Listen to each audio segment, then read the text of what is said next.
noveno campus de etnografía y folclore de la Universidad de Las Palmas de Gran Canaria, enmarcado en el 27º Festival Internacional de Folclore de la Villa de Ingenio.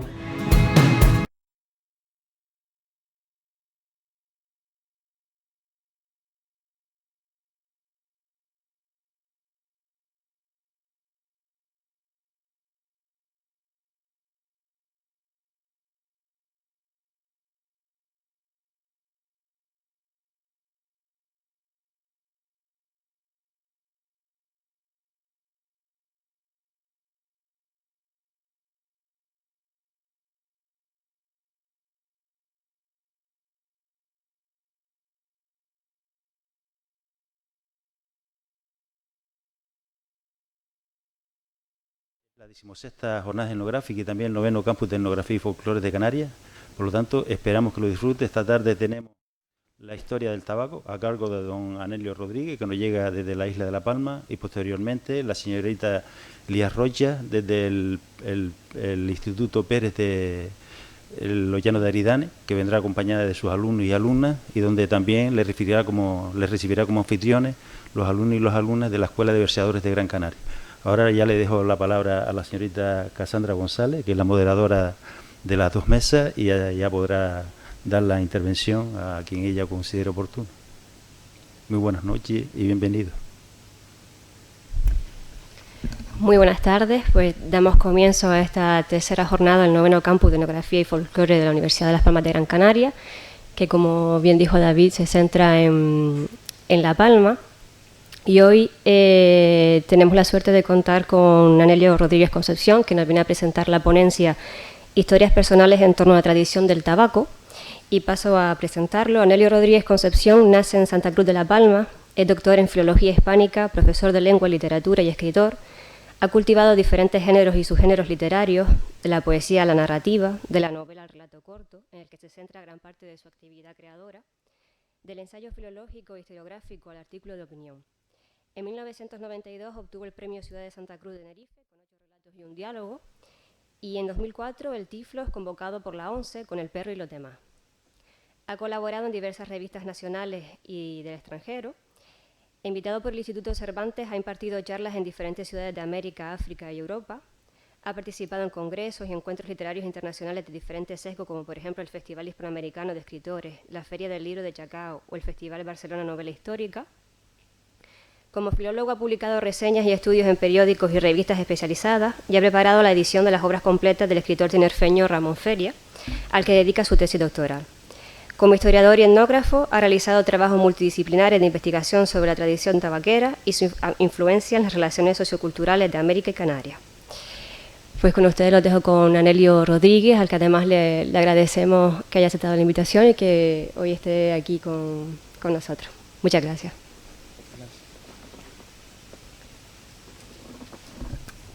Muchas gracias. Buenas tardes. Me siento muy honrado de estar aquí hoy con ustedes.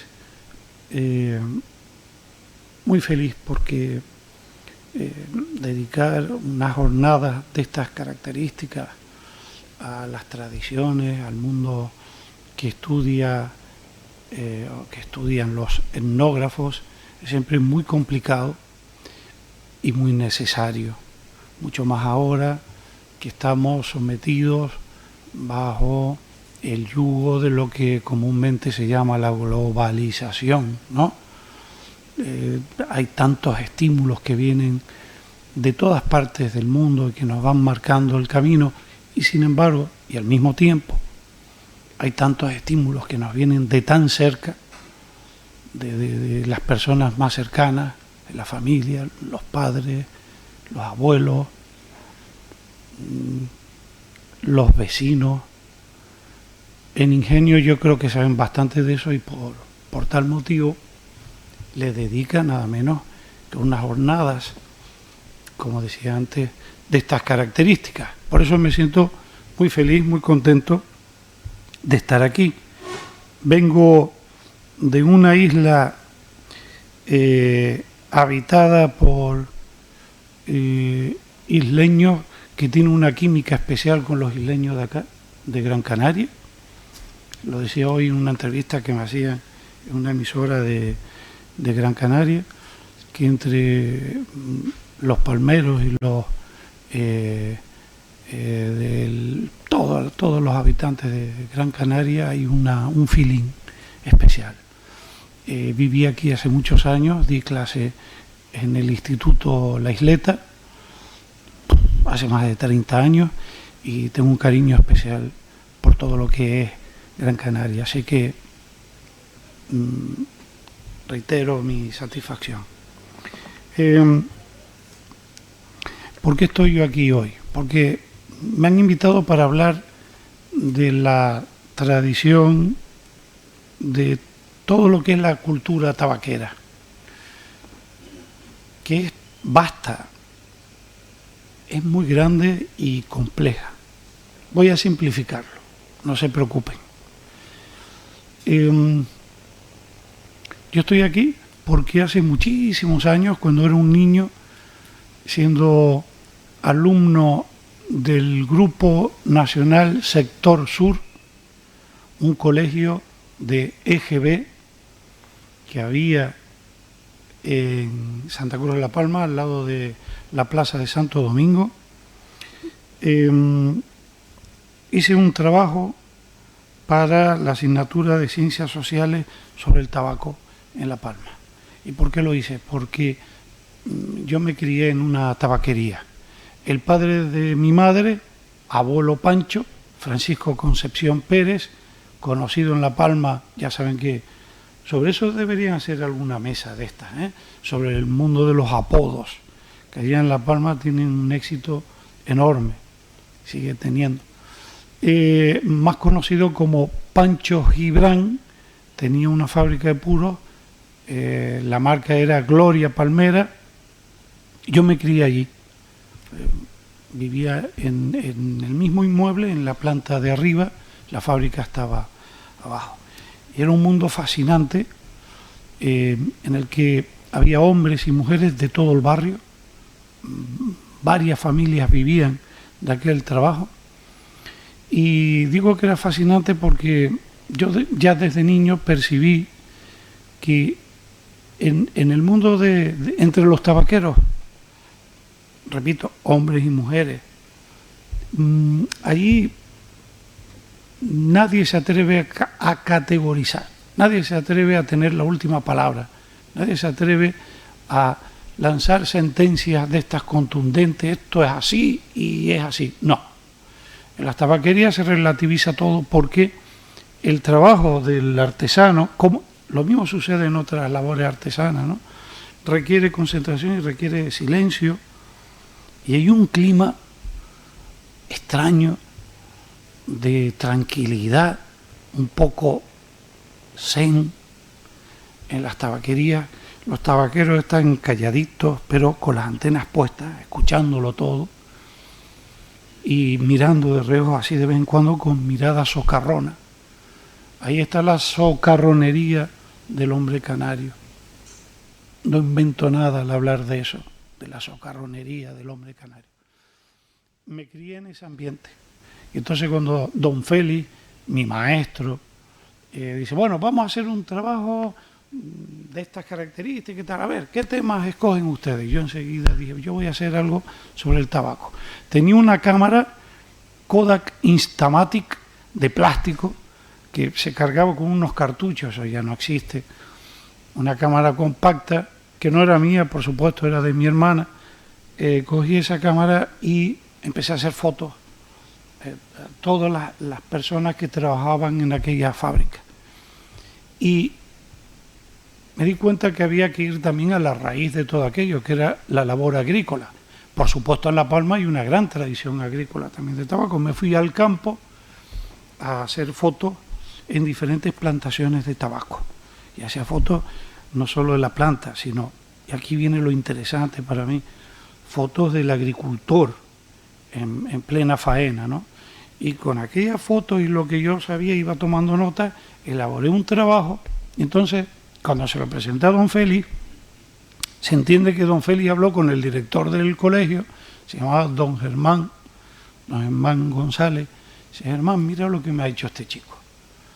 Y don Germán sabía que yo era nieto de Pancho Gibran. Y entonces me llamó a su despacho, yo era un niño, se siéntese ahí. Me senté al otro lado de la mesa y me dijo, ¿tú sabes lo que es esto? Esto es el compromiso que tú vas a adquirir ahora mismo conmigo de que el día de mañana, cuando seas mayor, lo vas a convertir en un libro. Quiero que me des tu palabra. Y yo le petrificado ahí, don Germán. Era esos tiempos que se le tenía un respeto enorme al profesor, un respeto reverencial. Le digo, don Germán, lo que usted diga. Van pasando los años, estudié filología.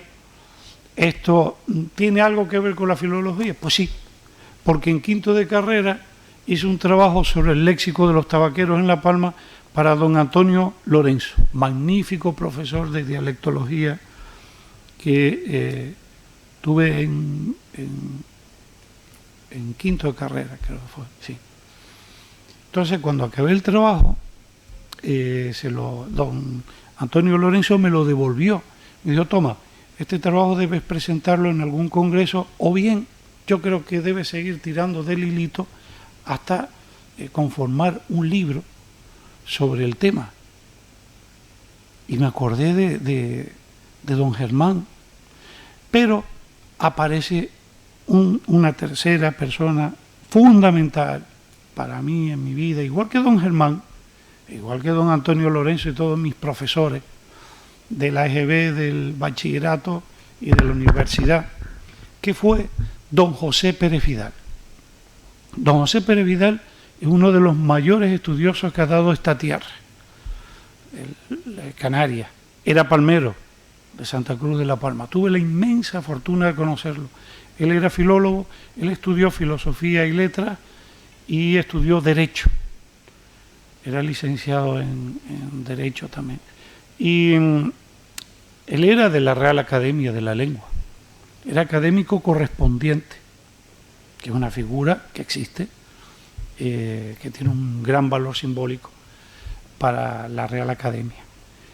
Pero don José Pérez Vidal era delegado del gobierno en La Palma cuando estalla la guerra civil.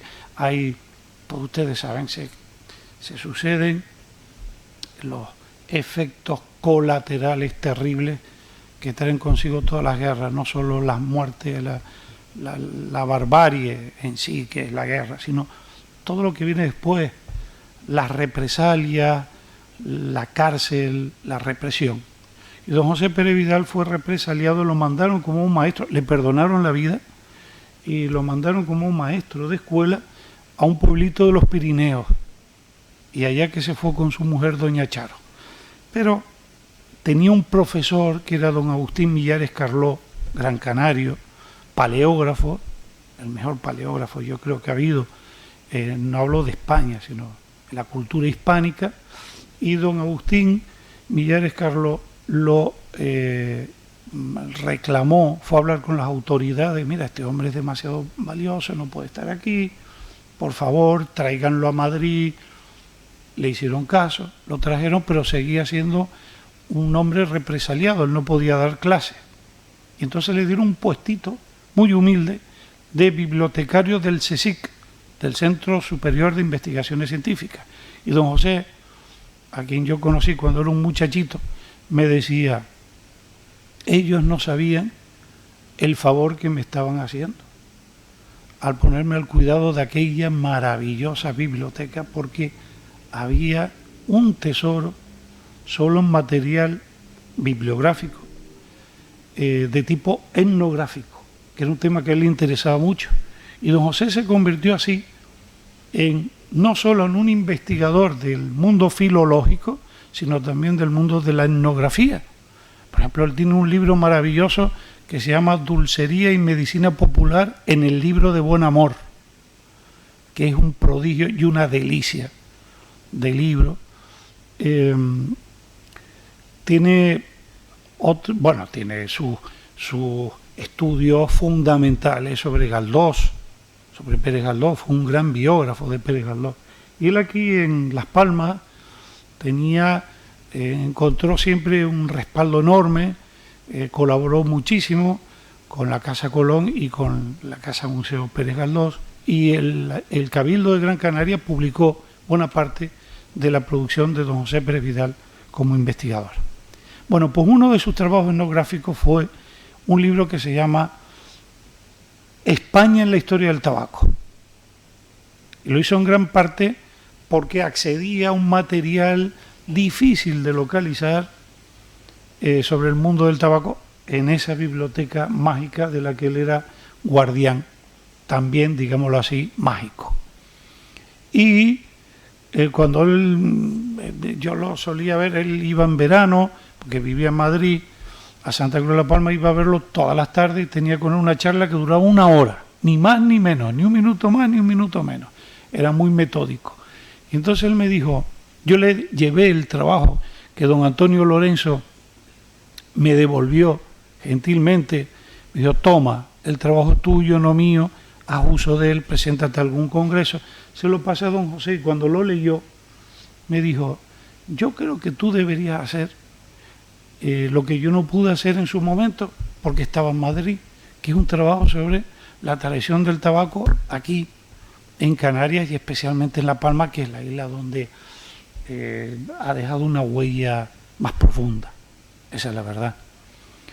Y entonces ya me acordé de don Germán, de don Antonio Lorenzo, y que me lo dijera don José Pérez Vidal, al que yo veneraba, pues sus deseos fueron órdenes.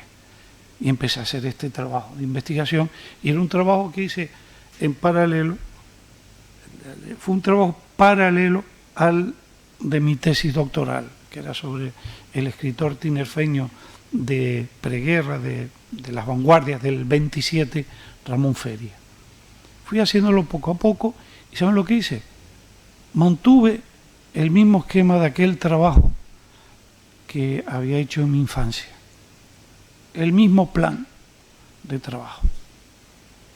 Una parte de historia, luego dentro del bloque de historia, pues hablo de la historia general del tabaco, la historia del tabaco en América, por supuesto, es una planta americana, autóctona de América, de la zona de Centroamérica, del Caribe, más específicamente, y luego también una parte dedicada a la historia del tabaco en Canarias y especialmente en La Palma.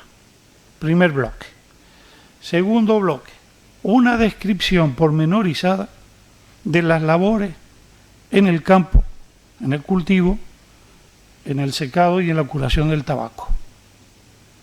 Tercera parte, una descripción pormenorizada de la elaboración de los puros, que se hace con el tabaco desde que entra a la fábrica hasta que sale, ya empaquetado, bien presentado. Y luego una parte añadida que era este trabajo que había hecho para don Antonio Lorenzo, un estudio lexicológico, pero con un vocabulario por orden alfabético, para entendernos, un mini diccionario con terminología tabaquera.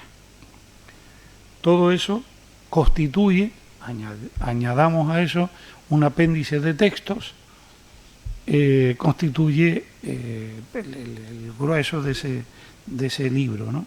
El libro se publicó en el año 2000, lo publicó el gobierno de Canarias, se reeditó a los 3 años, pues se agotó la edición, porque solo en La Palma ya era un tema que interesaba a muchísima gente. Y luego ya en el año 2016, un poquito antes del COVID,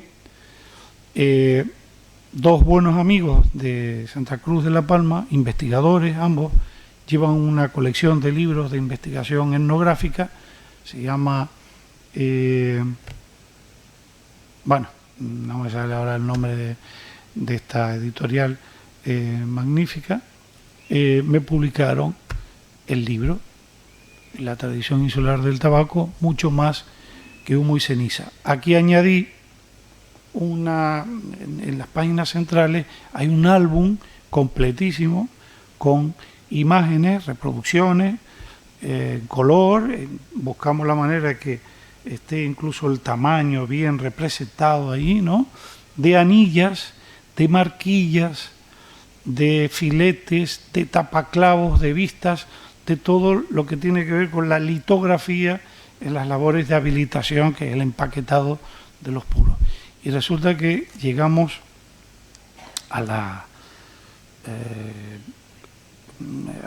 nos llevó una gran sorpresa, porque descubrimos que allí había casi, faltaba un poquito, 290 y tantos, casi 300 marcas tabaqueras de La Palma, desde el siglo XIX hasta el año 2016.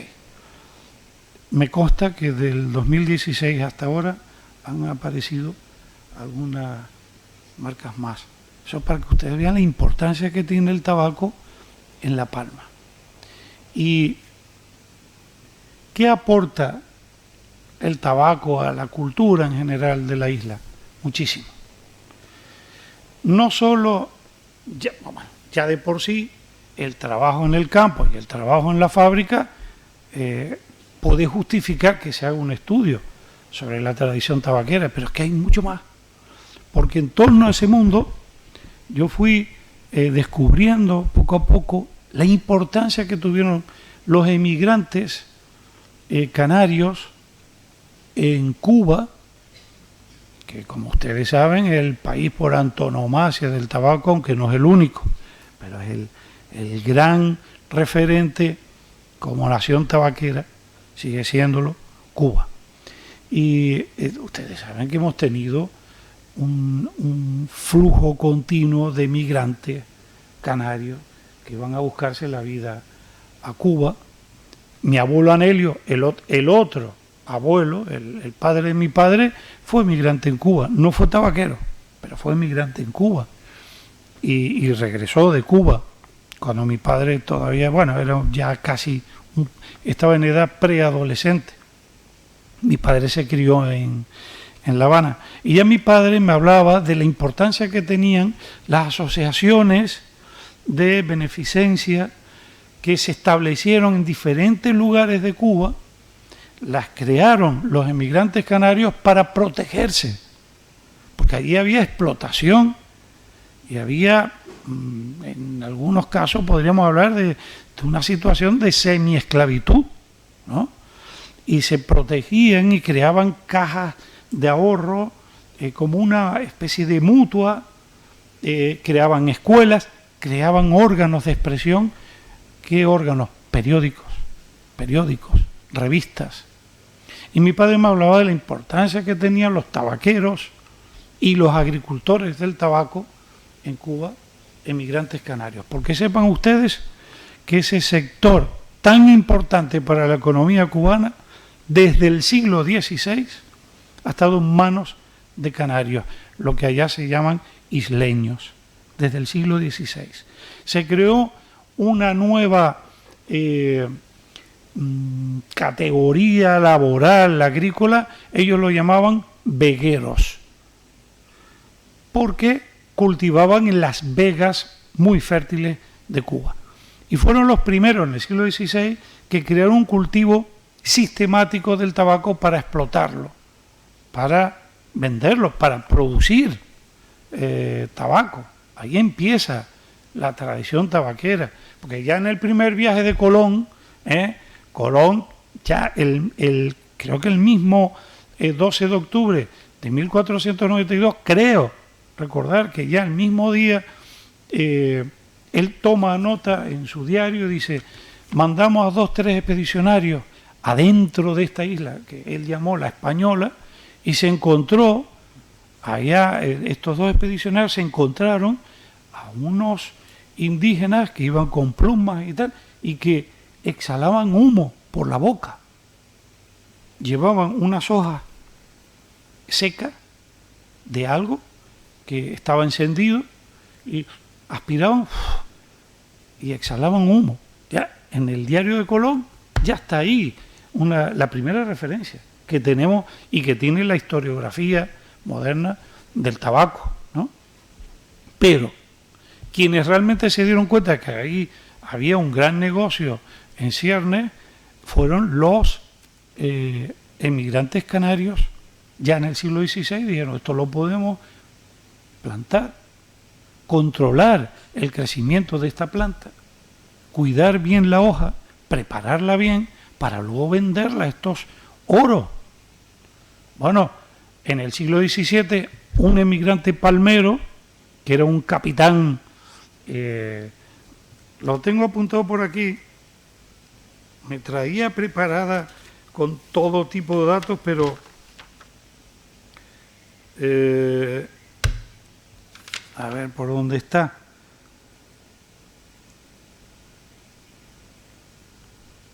Bueno, no lo encuentro. A ver, un capitán, no lo encuentro.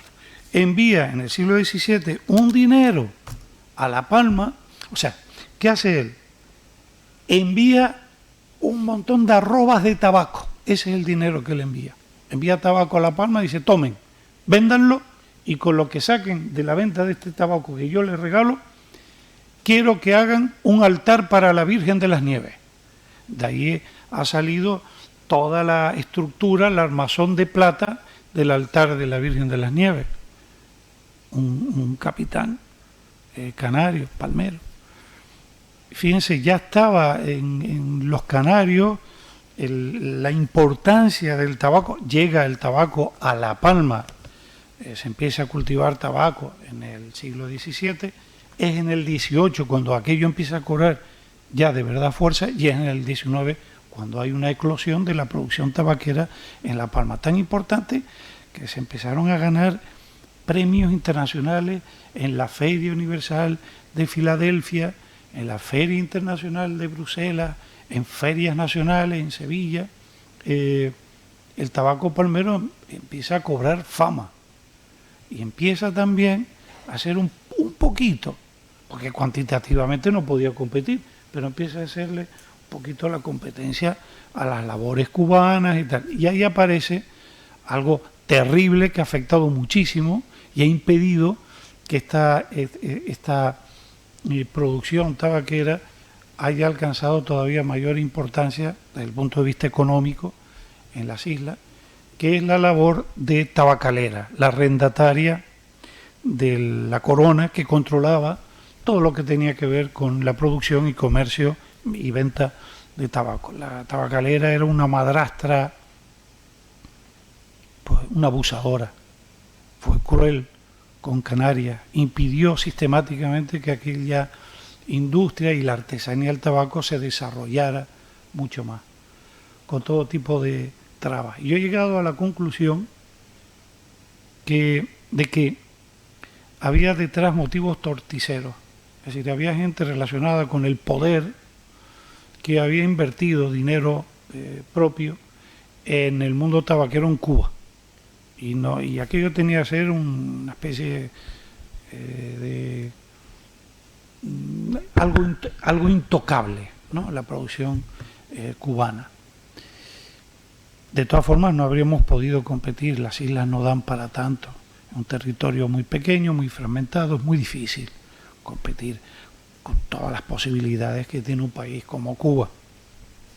Hay otros grandes productores, como la República Dominicana, Nicaragua, que hace un tabaco maravilloso, Brasil, en fin, y ya no digamos nada, nos vamos hacia Oriente, pues tenemos Sumatra, en fin, hay grandes productores. Estados Unidos produce mucho tabaco de calidad. Y vuelvo a lo que les contaba de mi padre, que me olvido de las notas que traía. Mi padre me hablaba de la importancia de estas publicaciones. Entonces también en este libro del que les hablo, sobre la tradición insular, me pongo a investigar y veo que hay un montón de grandes periodistas y escritores y poetas canarios que destacaron en Cuba, que eran grandes personalidades en Cuba. Yo voy a poner un nombre. En la época en que mi padre era un niño, él nació en el año 20. En Cuba, don Félix Duarte, que es poeta, palmero del municipio de Breña Baja, don Félix Duarte era una personalidad muy importante. Y yo conocí a don Félix Duarte, era bibliotecario, miren qué casualidad, bibliotecario de la Sociedad La Cosmológica, donde hay una de las mejores hemerotecas de Canarias, con periódicos antiguos de toda Canarias, y especialmente en La Palma, donde hay una tradición increíble, como decía un amigo mío, increíble, una gran tradición de publicaciones periódicas, de periódicos, de revistas en La Palma. Don Félix Duarte, yo le hice una entrevista para el periódico del instituto y me quedé fascinado con aquel hombre, poeta. Bueno, pues cuando se lo conté a mi padre, ese día, el día que le había hecho la entrevista, me dijo, hombre, don Félix Duarte, me empezó a contar. Yo, ¿pero qué me estás diciendo? Don Félix, tal como yo lo conociera, un ancianito, bajito, muy humilde, una persona muy sencilla. Pues ese señor era muy importante en Cuba en los años 20 y 30, pero era republicano. En otro caso, otra manera, él vivió una especie de exilio interior, él volvió a Canarias, a La Palma, y tuvo, igual que don José, un destino curioso, cuidando una biblioteca maravillosa y mágica también. Y con don Félix Duarte pues fui descubriendo otros nombres de otros periodistas, escritores, poetas canarios muy importantes en Cuba. Y muchos de ellos, como don Félix Duarte, volvieron. Y esa gente estaba pendiente, trabajaban también para las asociaciones de beneficencia canaria. Y ahí los tabaqueros fueron fundamentales. Pero le voy a decir algo más. La primera imprenta que llegó a La Palma, que llegó en 1863, fue enviada por uno de estos próceres palmeros desde Cuba. La compró en Cuba y la envió a La Palma. Y de esa imprenta salieron 100 y pico publicaciones periódicas en pocas décadas. En La Palma también hay una gran tradición periodística, periódicos, revistas de todo tipo. Cada partido político tenía su órgano de expresión, pero luego había periódicos generales. Por ejemplo, el Diario de Avisos, que es el decano de la prensa en Canarias, el periódico más antiguo que hay en Canarias, es de La Palma, ahora está en Santa Cruz de Tenerife porque compraron a finales de los años 70, compraron La Cabecera, pero es un periódico palmero, de origen palmero. Y de esa imprenta, o sea, ahí también está el mundo del tabaco detrás de eso, salió esa tradición portentosa de publicaciones periódicas de La Palma. ¿Y qué más? Pues mucho más, porque fui descubriendo que de Cuba y de las fábricas de tabaco cubanas vino la tradición de los lectores. Y es que los tabaqueros, mientras estaban elaborando su puro, uno de ellos, porque se iban rotando, se iban turnando, leía para todos los demás en voz alta de todo, y ahí se leía el periódico, pero se leía también gran literatura. Don Benito Pérez Galdós, León Tolstoy, o Tolstoy, Máximo Gorki, y solían ser escritores críticos con el poder, escritores que hoy consideraríamos progresistas, escritores preocupados por la dignificación de todos los seres humanos, escritores preocupados por la dignificación de los trabajadores. Y los tabaqueros crearon también la conciencia obrera, o podríamos decir obrerista, en Canarias. Las primeras huelgas de trabajadores de Canarias fueron huelgas de tabaqueros. Fueron los primeros que se organizaron para hacer sus peticiones, para protestar por si sus condiciones de trabajo no eran las adecuadas. Pero no solo eso, los tabaqueros también creaban órganos de expresión, periódicos. Y uno de aquellos lectores, José Miguel Pérez, que por cierto fue lector en la fábrica de mi abuelo Pancho, en Gloria Palmera, antes de la guerra, claro está. José Miguel Pérez fue uno de los creadores del Partido Comunista en La Palma, igual que un pariente, un primo de mi abuelo, Manolo San Juan, que fue un dirigente histórico del Partido Comunista en el exilio, vivió en París, se exilió, tuvo una vida rocambolesca, novelesca, sobrevivió a campos de concentración, fue apresado por los nazis después porque estuvo con la resistencia, una vida de novela. Y este hombre regresó un poquito antes de que Franco muriera, cuando yo lo conocí, un señor mayor, muy elegante. Este era uno de los líderes del Partido Comunista en el exilio, en París. Pues era tabaquero también. José Miguel Pérez fue el fundador del Partido Comunista en Cuba, porque él emigró a Cuba y allí creó el Partido Comunista y lo echaron. El gobierno de turno se lo sacó de encima porque vio que era una persona realmente podía perturbar el orden social, porque iba a las ideas del marxismo y todo esto. José Miguel Pérez regresó a La Palma, volvió a reconducir la política de izquierda en La Palma, estaba detrás de un periódico izquierdista que era Espartaco, se llamaba Espartaco, miren qué nombre, y fue fusilado cuando estalló la guerra. Fue de estos, como muchos otros tabaqueros, palmeros. Fue detenido, fue encarcelado y fue fusilado, murió. Y esa tradición de los lectores dice mucho y bien del mundo tabaquero, porque los tabaqueros siempre han sido gente muy curiosa. Allá en La Palma tienen fama de ser gente culta, que lee, que tiene un interés por lo que es la política, que está al tanto de lo que sucede en el mundo, etc. Y siendo niño, cuando hice aquel trabajito que don Germán leyó, y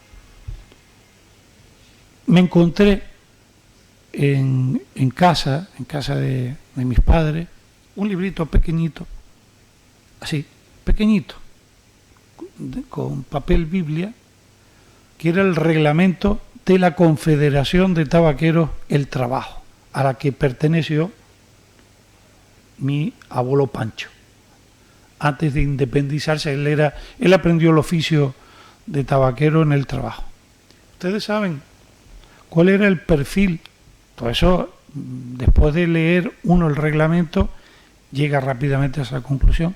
El perfil ideológico que había en esa confederación no solo era un planteamiento de izquierdas, no extremista, pero sí de izquierda, sino que además había un planteamiento masónico. Ahí estaban la conciencia de los masones. La masonería ha tenido una importancia enorme en La Palma, enorme. Y, entre otras cosas, se decía que en esa confederación de tabaqueros tenía que reinar un espíritu de fraternidad y de ayuda mutua. Tenía que echarse un cabo los unos a los otros, permanentemente. Si moría uno, los demás debían ir al entierro, cargar el féretro, asistir a la viuda y a los hijos, ayudarlos económicamente, formar a sus hijos, convertirlos en tabaqueros, para que esa familia siguiera tirando adelante. Además, en el trabajo se fomentaba la lectura como algo sagrado, la base del desarrollo de la conciencia de las personas libres y honestas. Crearon una biblioteca y crearon una escuela. Y en esa escuela, que daban clases por la tarde y por la noche, fue donde mi abuelo Pancho aprendió los rudimentos del conocimiento, del saber, las nociones básicas de aritmética, de lengua, de historia, de geografía, etc. Y de su experiencia en aquella confederación, porque mi abuelo entró siendo un niño, tendría 11, 12, 13 años, con 16 años salió ya y montó su negocio, Gloria Palmera. Salió hecho un hombre de allí.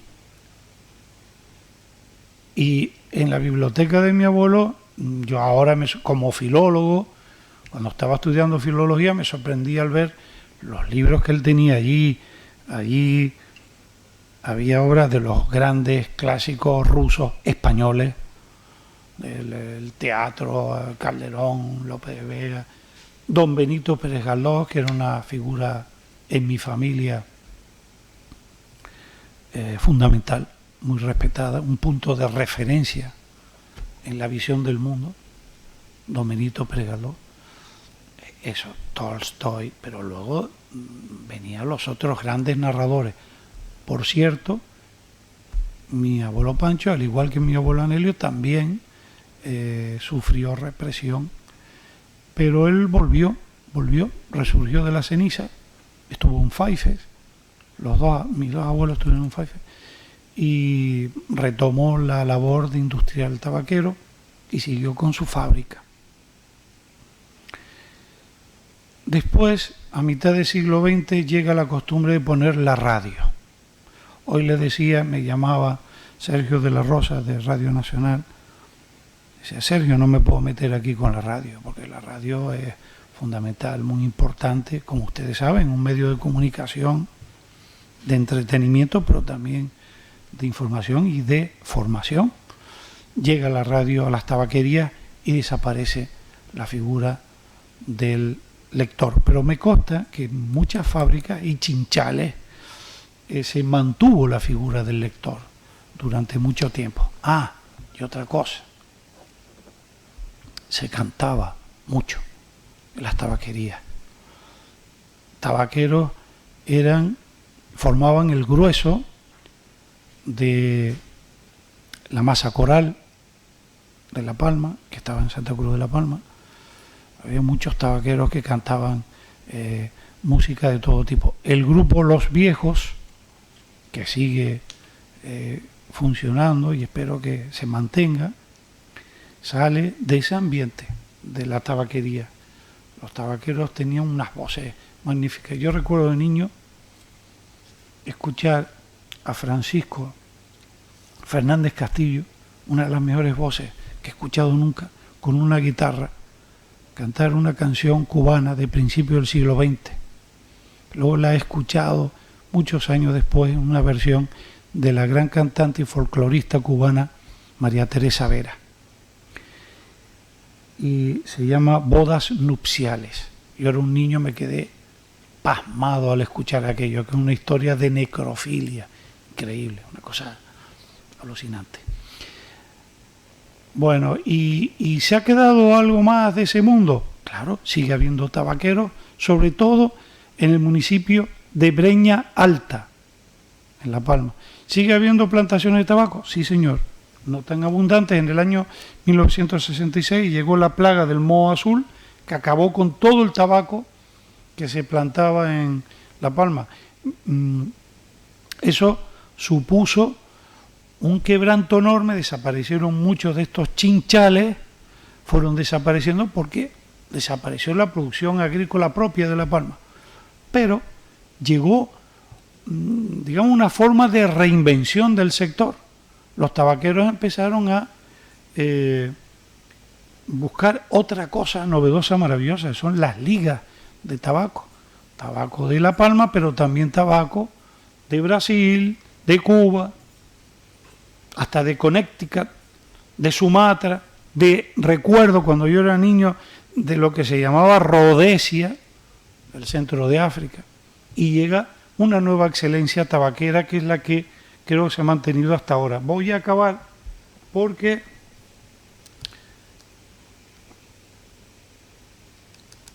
voy acabando. Voy a acabar porque esto tiene que acabar a las 7, a las 8, porque va a haber otro acto. Hay expresiones tabaqueras que se han mantenido en La Palma. antes de venir para acá, vi en un programa de televisión de la tele canaria, hacían una encuesta en la calle, se lo estaba comentando antes a Elia, en Santa Cruz de la Palma, y le decía, usted sabe, estaban demostrando los reporteros de cómo los cambios de generaciones, y estoy acabando por donde empecé, cómo se van perdiendo muchas costumbres, pero yo creo que no está todo perdido, ¿no? La labor de gente como Geray o como lo que hace Elia con sus alumnos en el instituto es importante. Mantiene vivo mucho de la cultura popular que hemos heredado de nuestros padres y nuestros abuelos, pero se está perdiendo también. Estaba en la calle Santa Cruz de la Palma y le decía a una persona como de mi edad, ¿usted sabe lo que significa tolete?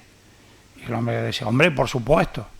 Y daba la definición de tolete. Y luego le preguntaba a un chico joven, hola, ¿tú sabes lo que significa tolete? Y dice, no. Y yo me dije, estamos perdidos. Estamos perdidos. Hay muchas palabras del mundo tabaquero y expresiones que se han conservado en La Palma. Una es, vete cogiendo recorte, o coge recorte. Es cuando alguien te dice algo, una persona mayor, y tú dices, te transmite algo que te parece muy interesante, está alguien contigo y dice, coge recorte, vete aprendiendo. Pues eso es una expresión de los tabaqueros, porque el recorte, el tabaquero va elaborando con la chaveta, que es la cuchilla, va elaborando el puro, y van cayendo recortes, y eso después se aprovecha para rellenar el capote, que es la parte interna del puro, que se llama capote o tirulo, que tiene tripa. Esto es el tabaco que se entuba así en la mano, se hace el capote, luego se pone en una prensa, después se saca la prensa y ya el tabaquero hace lo que se llama liar o torcer o enrollar. Ya le pone la capa exterior y acaba de elaborar el puro. Prepara la perilla, que es la parte por donde uno inhala o se lleva a la boca, y curiosamente se llama boquilla el otro extremo, que no tiene nada que ver con la boca. El extremo por el que tú le pegas fuego al tabaco. Bueno, pues cogen recorte, le digo yo a ustedes, cojan recorte, sigan apostando por este tipo de... Miren, traí una charla con muchos datos, muchas cifras, muchas fechas, muchos nombres, y al final me he decantado por hacer otra cosa, que es contarles cómo y por qué estoy aquí con ustedes.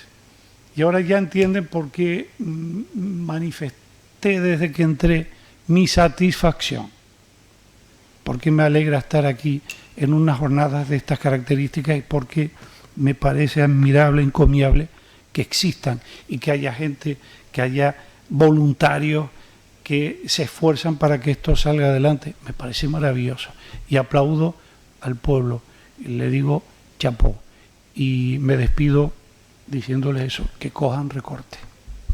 Gracias.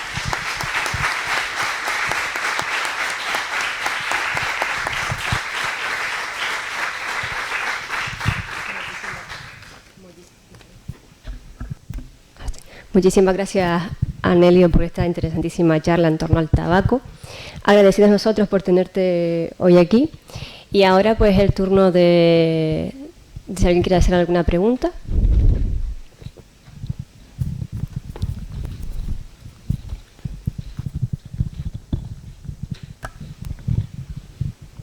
Buenas tardes. Yo quería hacer dos preguntas breves. Has comentado en la maravillosa charla de hoy que ha habido desde el siglo XVI, si no me equivoco, hasta la actualidad, 300 marcas de tabaco. No. ¿En La Palma? No. Desde el siglo XVI, sí. En el siglo XVI empieza la tradición agrícola del tabaco por los isleños que migraban a Cuba, que los llamaban vegueros. En La Palma, cuando de verdad se potencia la producción, siempre ha habido desde el siglo XVII en La Palma, pero cuando de verdad se potencia es en el XIX. Aunque hay un dato maravilloso, ya en el siglo XVIII se sabe el apellido, una familia los Camacho, empezaron a plantar tabaco en La Caldera, que hoy es un parque natural protegido, ¿no? Y por cierto, de ahí salía un tabaco maravilloso. Yo tuve la gran suerte de ver tabaco sembrado en La Caldera y bueno, y de fumarlo. Ah, porque me olvidé comentarle una cosa. Yo soy fumador de puros. Yo me fumo un puro al día, todas las noches, después de cenar. Para mí es un rito ya imprescindible. Y bueno, el tabaco con capa de La Caldera, eso es una cosa sublime. Perdona, entonces... No, la pregunta era, de todas esas fábricas que ha habido en La Palma, ¿qué número hay ahora de fábricas actualmente que puedan permitirse y poder salir adelante? ¿Y cuál es el daño que ha hecho la Liga Antitabaco? Económicamente ya no está de moda, ya en las bodas ya no se fuma, ya no se reparten puros tampoco en las bodas en la península. Bueno, era un poquito lo que me quedaba como colofón, ¿no? Bueno, no te sé decir el número exacto de fábricas que hay, pero son poquitísimas.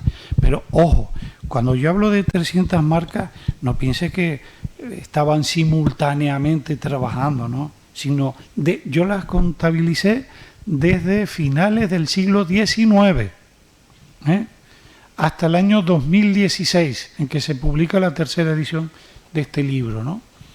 Ahora, yo no sé cuántas marcas habrá, porque otra cosa, el tabaco siempre ha estado presente también en la economía sumergida. Durante el franquismo, la posguerra, mucha gente vivió del tabaco, pero eran negocios familiares que estaban metidos de lleno en lo que se llama economía sumergida, ¿no?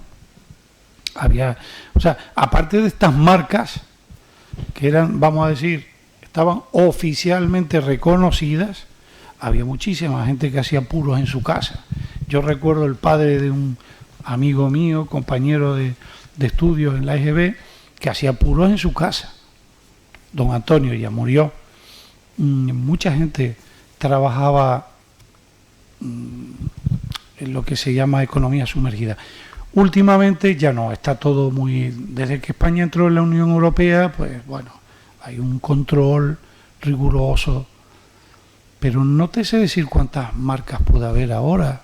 Poquitísimas, pero todas buenas, eso te lo garantizo, todas buenas. No quiero dar una cifra porque a lo mejor me paso por abajo, porque a lo mejor hay más, porque ya te digo, en los últimos años ha surgido gente nueva. Por ejemplo, Richard, que es un tabaquero afamado de la Breña, o Julio, pues resulta que sus hijos, los hijos de Richard, con los puros Richard, y los hijos de Julio, con tabaco Julio, han seguido la tradición de sus padres. Bueno, y están haciendo una cosa encomiable, ¿no? Unos tabacos maravillosos. Yo los prefiero al tabaco, a los puros cubanos. Lo digo con el corazón en la mano y no por hacer patria, sino lo digo convencido, ¿eh? La relación calidad-precio no se puede comparar. ¿Alguna otra pregunta? Sí, ¿podría indicarnos la importancia de las mujeres en la evolución, en el origen, evolución y la actualidad de la mujer en el mundo del tabaco? Yo te contaba que me crié en una fábrica y allí había hombres y mujeres. Hombres y mujeres. Y me crié entre la carretera de Timibúcar y el barrio de San Telmo, y te aseguro que lo que yo recuerdo de mi infancia es que las mujeres eran las dueñas del mundo. Eran las que en verdad conducían la vida de todos y eran importantes. Estaban especializadas en las labores de habilitación, que es el preparado, el tabaco, se le pone la anilla, lo puedes empaquetar, bueno, puedes hacer un mazo con Z, mazo, que es como una tonga de puros, ¿no? Le pasas una faja y lo puedes vender así, pero también puedes hacer tabletas con papel, envueltas en papel de celofán, y puedes hacer cajas. Y las mujeres estaban en eso, pero también había mujeres que estaban en otra cosa. mujeres que hacían puros. Mi padrino, Manolo el Chino, Manolo Bettencourt, que fue futbolista, jugó en primera división en el Racing de Santander, era todo un personaje. Manolo Bettencourt era, cuando volvió de su carrera futbolística, él vino con un capital muy bueno, montó su pequeña fábrica de puros y era tabaquero, y su mujer, Lala, trabajaba con él codo con codo, o sea que también había mujeres torcedoras y en la breña. Y otra de las especialidades que hacían, recuerdo una prima de mi madre, Olga, que era muy buena despalillando o despalando, que es la labor de sacar la vena de la hoja, porque la hoja de tabaco es muy grande y traen unas venas gruesas, con eso no se puede hacer el puro. Entonces tú coges la hoja cuando ya viene curada, fermentada del pilón, se humedece un poco, luego se seca, es decir, se orea, mejor dicho, se orea, tiene que tener un puntito de humedad, y luego pasa a las manos del despalillador, que hace así, con una habilidad asombrosa, va sacando la vena, las venas gruesas del tabaco, y luego se hace una labor que se llama rezagar, que es coger, separar esas mitades de hoja ya desprovistas de la vena gruesa, ¿no? Las van preparando por tamaño, por color, por calidad, por textura, eso se llama rezagar. Bueno, pues en eso las mujeres eran muy buenas en el despalillado y en el rezagado.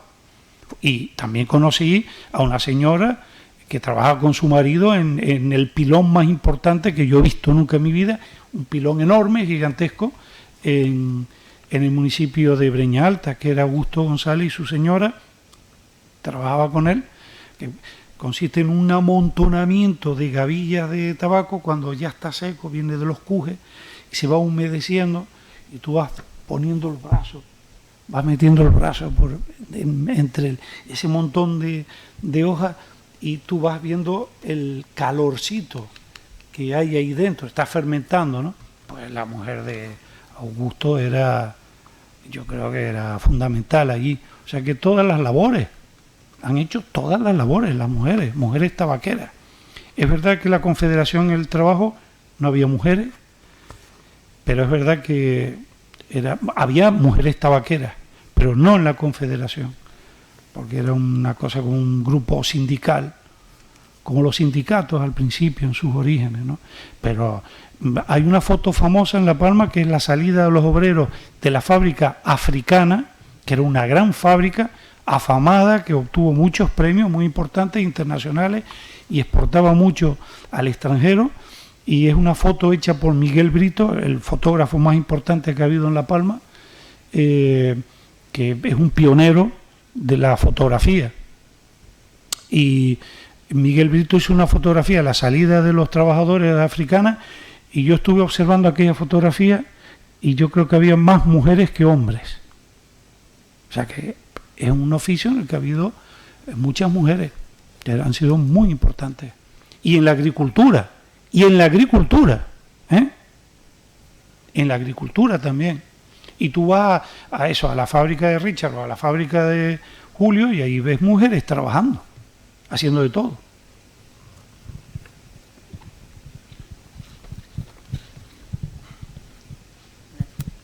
Hola, Anelio. Entonces entiendo que tú eres un experto catador de puro, y bueno, me gustaría saber cuáles serían para ti las características que debe tener un buen puro. ¿Qué es lo que tú valoras en un buen puro? Bueno, lo primero de todo, un puro no puede estar sordo. ¿Qué quiere decir un puro sordo? Un puro que no tira, que tú tiras y hay algo ahí dentro que obstaculiza el tránsito de ese aire que tú aspiras, ¿no? Perdón, no mido bien la distancia. Eso es fundamental. Bien, dicho esto, tiene que tener un buen aroma. Al encenderlo, el puro tiene que ser ya, para el sentido del olfato, una gloria. Y luego, en el gusto, a mí me gustan los tabacos que son fuertes en una primera impresión, pero que a la larga son suaves. Es decir, hay tabacos que tú los fumas y tú dices que tiene mucho cuerpo, mucha fuerza, y un aroma exquisito, pero en boca es fuerte. Sin embargo, una vez suelta la bocanada, no te quema en la lengua. No tienes sensación de que ha pasado algo fuerte por la boca, sino algo suave. En cambio, hay tabacos que son suaves, cuando tú lo enciendas, que suave, y luego tienes en boca un sabor amargo, muy desagradable.